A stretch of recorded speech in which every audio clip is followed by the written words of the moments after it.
Ah, that's better. Let's look at Guardians of the Galaxy Volume 3. Come on, show the movie! Hey, down in front! 9!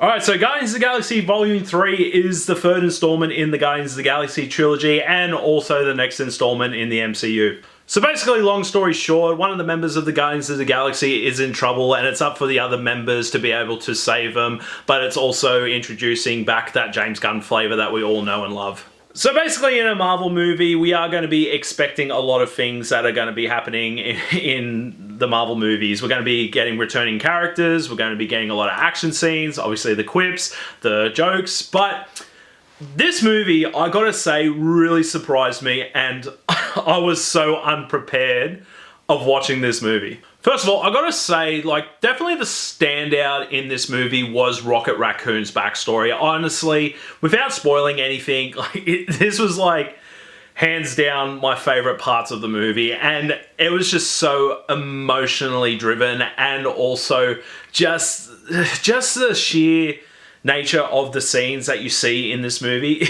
You got to be prepared for the tissues, because honestly, this is definitely like the best backstory I have seen in any of the MCU movies so far. Now, when we've had the other members of the Guardians of the Galaxy either tell themselves their backstories or pretty much information about themselves, and also maybe flashbacks with some characters, Rocket's always been a mystery involved in the MCU movies, where in this movie we do explore it, and oh my god, like, my body and my emotions just were not prepared for that. Now, obviously we've got the introduction of Adam Warlock. Now, I love the introduction of him in this movie at the beginning, but as the movie progresses, I feel like it was just such a wasted opportunity for Adam Warlock. Now, obviously, when you're watching this movie, there are teasers that we are going to be seeing him in the near future, but with a movie this big, involving another character like Adam Warlock in this movie, definitely it would have been a smarter idea for him to have a standalone movie before being introduced into the Guardians of the Galaxy Volume 3, but it's hard to obviously tackle so many things that are happening in this movie, especially for James Gunn being his final movie, to be able to just sort of balance out Adam Warlock a bit more. But look, with that being said, like, we do get a bit of a taste as to what Adam Warlock is going to be like in future MCU movies, and with his introduction in this, honestly, I was really interested in this character, but yeah, I do wish that they did a bit more with him.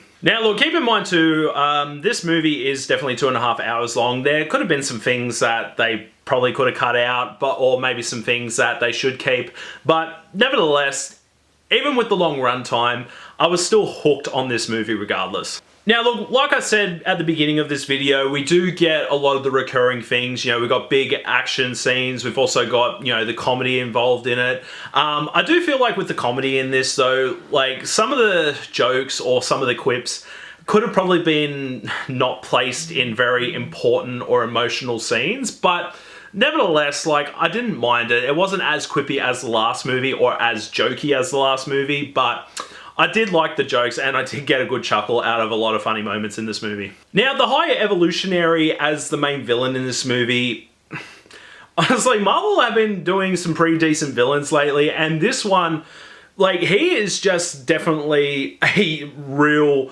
menacing and madman type of villain in this, which I have not really seen properly in a lot of Marvel movies. Now, we have had a couple of similar villains like this, but this one, like, this is just straight up like he's in a horror movie. Now, obviously with these, you know, these type of Marvel villains, they do get a bit yelly like they normally do in the Marvel movies, but overall, like, just seeing the story and just seeing this particular villain involved as the big bad guy in this movie, I honestly was feeling very, very uncomfortable just sort of seeing the way his character you know, keeps evolving throughout this movie, and he does seem like a very threatening and very menacing villain. And that's another thing about this movie as well. There were a couple of very notable things which I was not actually expecting in this movie. For one thing, there is a lot of body horror stuff involved in this movie, and that's just a shock to me. Like, some of the characters that have that body horror element that you do see in famous horror movies. You know, like they just look like straight up henchmen or characters from like a Doom video game. Like that's exactly what they look like.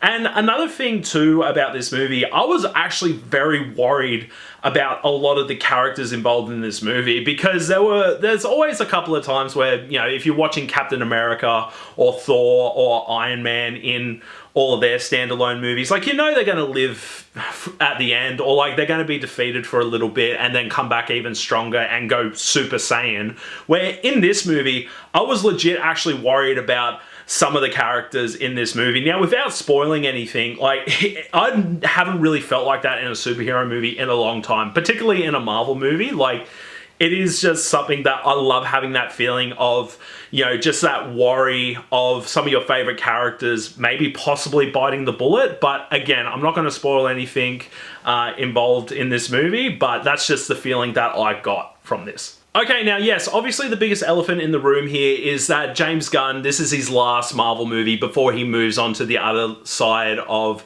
the comic book world, that is DC, and making their movies. But the way James Gunn delivered this movie, I was not expecting it to be made particularly like this. I was actually not prepared to see all the stuff that James Gunn wanted to add in this final movie that he's going to be doing for Marvel. And for the execution of this movie, I'm honestly so glad that we got this movie that honestly is brilliantly well done. I honestly cannot complain about my viewing experience watching this movie. Okay, now overall with this movie, like I said, with a lot of the normal stuff that you get from Marvel movies, like action, big sequences, you know, all the quips and jokes. The other added stuff that was involved in this, like a lot of emotions, a lot of body horror stuff, and also just scenes that really stand out for this. Like, it is just such a great movie that I watched that's part of the MCU. Like, particularly as well, one scene that I particularly liked was the hallway scene, which you'll definitely see if you're going to watch this movie. And like I said, be prepared to get some tissues, because this is probably the most emotional MCU movie I have seen so far. And I rarely cry in movies, but this really made me tear up. But overall with this movie is so good. I absolutely enjoyed it. Probably one of my favorite MCU movies I have seen since, you know, Endgame. I'm going to say it from that critic, but for this movie, it's definitely a movie that you need to see in the cinemas, and it's a movie that I'm going to own on Blu-ray or 4K.